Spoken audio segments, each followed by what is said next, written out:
sobrang laki. Malayo po. Kasi ako po ay nagtataka. Droga po, meron pa rin bang droga? Kung meron man, minimal na lang po sigurado.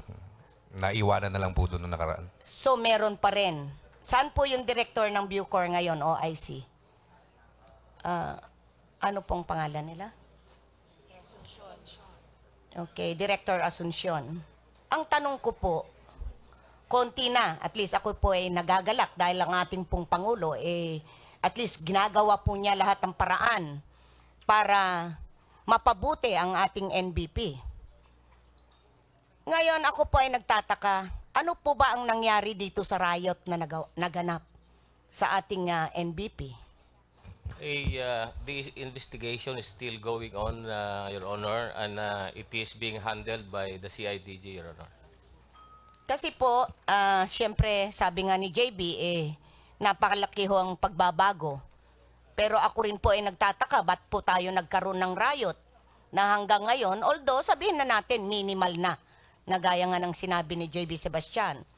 Pero siguro po, Director, the more na magtrabaho po tayo, kung kailangan, selda-selda po, inspeksyonin, paalabasin ng mga tao, ayusin talaga para wala hong matatakot na preso dyan. Alam ko naman na through your leadership, talaga pong malaki ang pagbabago at maaayos natin lahat sa kung ano man po ang dapat na gawin para maayos ang National Bilibid Prison. Yun lang po. Maraming salamat, Mr. Chairman. Maraming salamat po, Congresswoman Quaresma. Anyway, at this point, just want to inform everyone that we still have 4 witnesses to present, namely si Peter Co, Vicente C, Renante Diaz, and Rafael Ragos. 4 pa ito, no? Baka naman na-exhaust nyo na yung mga itatanong nyo rito at repetition lang. Baka the body might wish to consider us calling in one by one all of this, itong mga 4 na ito, so that they can already give their testimonies. And then we will all call them back in for the interpellation. Siyempre, ang unahin po natin, yung mga hindi pa nakakapagtanong, kung if you wish to defer your interpellation questions at this time. Yes, please. Mr. Chairman, just briefly, Deputy Speaker, I would want to direct my question to Mr. JB Sebastian. You want- Just briefly, just one question, Mr. Chairman. Aba, sandali muna, nasa ano ka pa eh.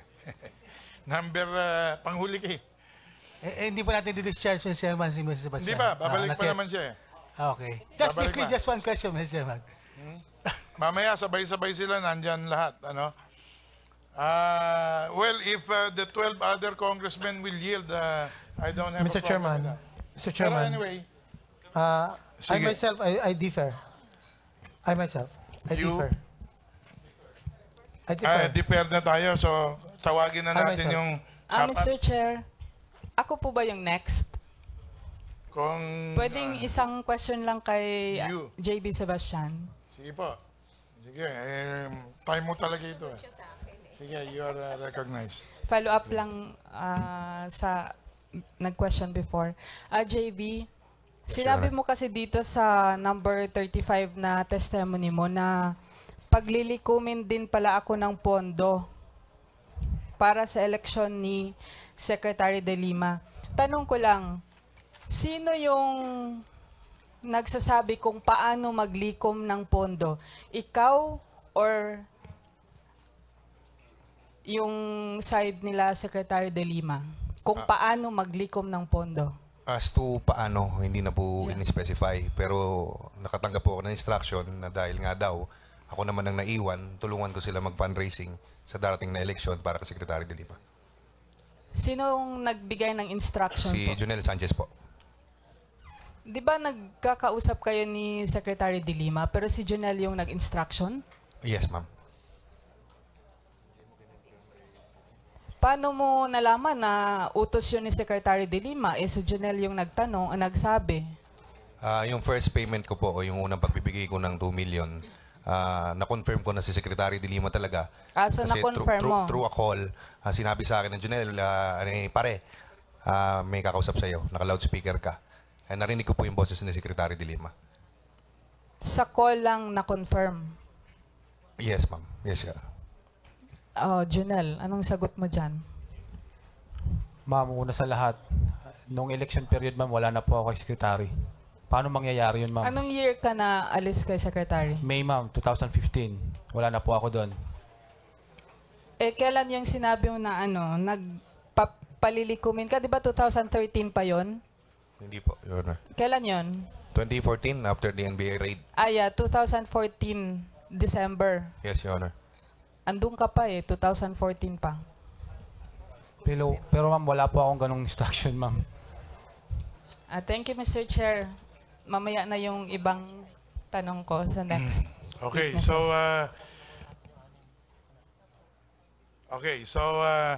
now since there is no objection to us calling in the next witness, can we request DOJ Secretary to direct his people to usher out Sebastian and Sanchez, and then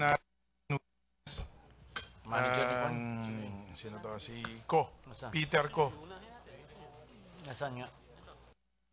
JB, di ba galing ka sa ospital? Yes, Your Honor. Tapos hindi ka pa kumakain? Yes, Your Honor. Baka hindi ka tumagal. Kaya po. Hanggang bukas tayo dito. Kaya po. Kung kinakailangan, ha? Kaya po. Sige, thank you. Mr. Escort Chair, Peter. May we ask that Mr. Peter Ko be ushered in the Please, meeting? the Secretariat is hereby directed to assist in the delivery of Mr. Ko to the session hall or hearing room.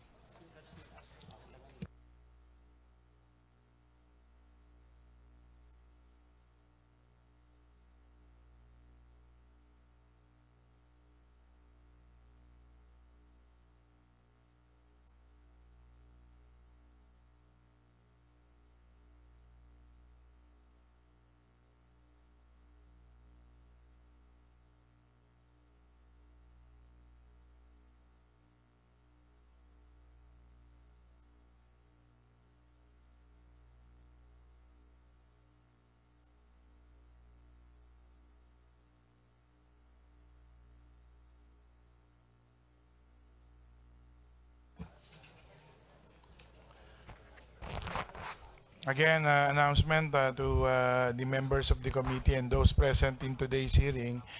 Your presence here is also considered as presence in the session hall for the plenary session. Thank you.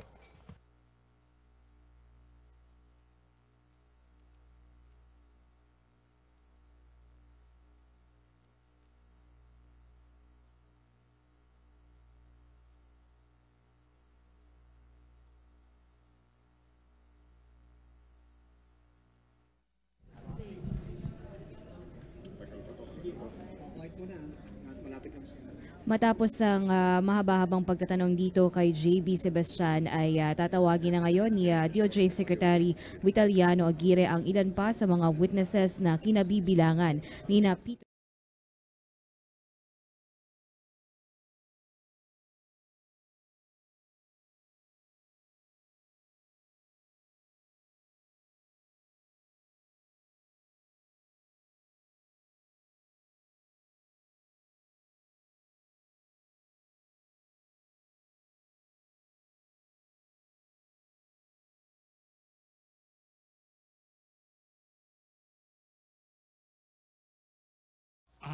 As read by counsel, Mr. Peter Ko is going to confirm that he understands what his counsel reads.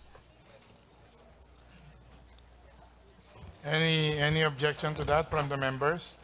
Kasi ito, hindi marunong talaga, inchik talaga ito. So, Kailangan po natin dito ng para magkaintindihan tayo. Opo. So, for this particular instance, we will allow the lawyer to read his statement, and then later on, we will ask him to confirm those.